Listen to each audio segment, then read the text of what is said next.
Hello mga kalabs! Kumusta po kayo? May masayang papa dyan dahil nagkikimchi na nga po siya. Almusal pa nga lang po yan mga kalabs, pero gustong gusto na nga po nila na kumain ng kimchi. Nagaganahan daw po kasi silang kumain ni kuya kapag nga daw po may kimchi. Nakaligo at nakabihis na rin po pala si papa dyan dahil pang umaga nga po yung duty niya. Habang si kuya naman po ay tapos na nga din po siyang kumain. At ako naman, ayan nga at papasok na nga din po. Mag-isa nga lang po akong papasok ngayon dahil naihatid na po pala ni Tito si Jella.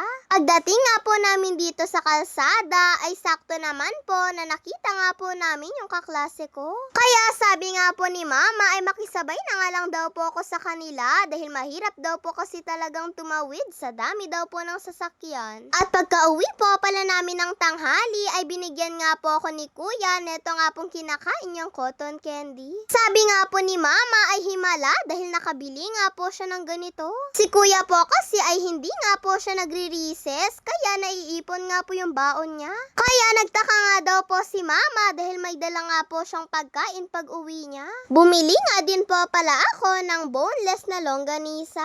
Dito lang din naman po ito sa amin at malapit nga lang po ito sa bahay. Dahil parang gusto ko nga po kasing kumain ng ganito eh. Pero may ginisang repolyo naman po kami mga kalabs. Eto po pala yung niluto ni Mama para nga po sa almusal namin. At dahil may natira pa nga po ay hindi na nga po kami bumili ng ready-made na gulay dahil sakto na nga din po ito sa amin. At alam nyo na po mga kalabs, isa nga din po ito sa paborito naming gulay. At kahit kailan ay hindi nga po kami magsasawa sa ganito. Napaparami nga din po ako ng papak ng gulay kapag nga po ganito yung inuulam namin. Si Kuya naman ay nilabas na nga din po niya yung kimchi niya ulit. Tignan nyo naman po, oh, punong-puno nga po yung tupper na yan. Pero ngayon nga po ay ganyan na nga lang po siya kadami. Ganyan nga po kalakas kumain sila Kuya at Papa ng kimchi.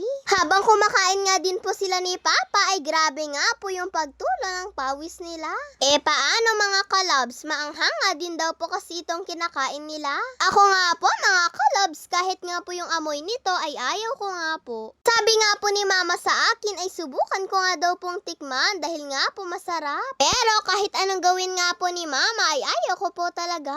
Pero siguro po kapag kagaya ko na nga po si Kuya ay magugustuhan ko na rin po siguro ito. Kaya okay na nga po ako dito sa mga ulam namin. Pag uwi ko nga po ng hapon ay tinanong nga din po ako ni Mama kung gusto ko nga daw po mag-hotdog na may tinapay. Nagtitinda nga din po kasi si Tita Sandra ng tinapay na may hotdog at cheese. At meron nga din po siyang fries. Pero dahil naubos na nga din daw po yung fries nila Tita, ay yung hotdog na nga lang po yung pinabili ko kay Mama.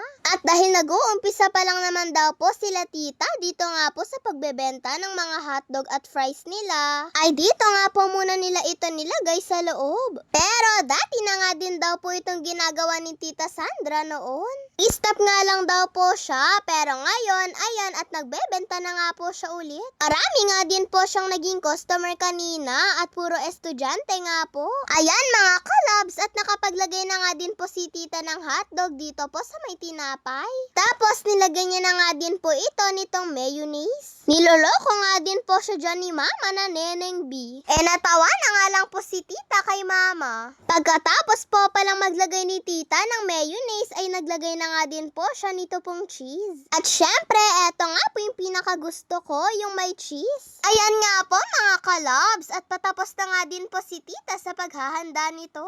Itsura pa nga lang po nito ay nakakatakam na nga po. Pagkaabot nga po ni Mama sa akin dito ay kinain ko na nga din po.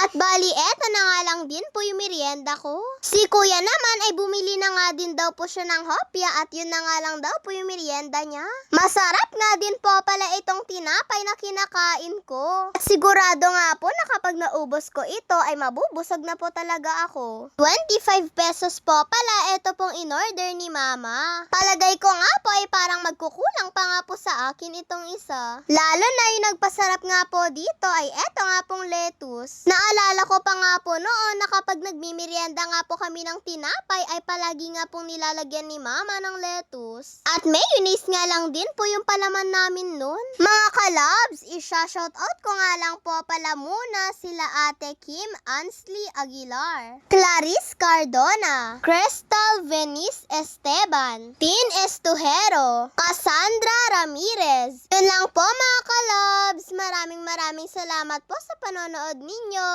Mag-iingat po kayo palagi. God bless to all. Bye-bye po. Makatagdam no. Baka sinutok ko. Ano, baka pa'y tagdam umuno. Kaya nga ba? Oo.